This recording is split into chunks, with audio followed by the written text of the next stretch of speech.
বাংলাদেশের রাজনীতিটা এই ডান বামও যদি বলি, একটা ছিল প্রো ইন্ডিয়ান গোষ্ঠী, একটা ছিল অ্যান্টি ইন্ডিয়ান গোষ্ঠী।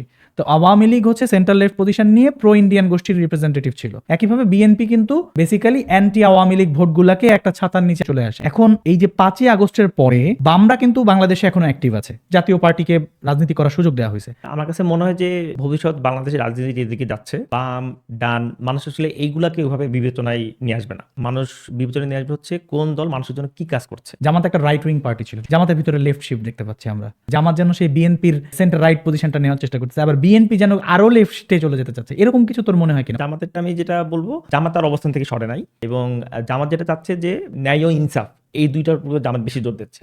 বাংলাদেশ জামাতে ইসলামী খুলনায় একজন হিন্দু প্রার্থী দিছে। এটা আমাদের অমুসলিম শাখা তো অনেক আগে থেকে ছিল। চরমোনাই কি আসলে কেয়ার করে যে আমার হিন্দু প্রার্থী আছে কি নাই, আমার কয়টা মেয়ের প্রার্থী, আমার হিন্দু শাখা আছে কিনা? জামাত যদি কেয়ার করে, আসলে বাংলাদেশে জামাত আসলে একটু লেফট সাইডে ঝুঁকে যাচ্ছে।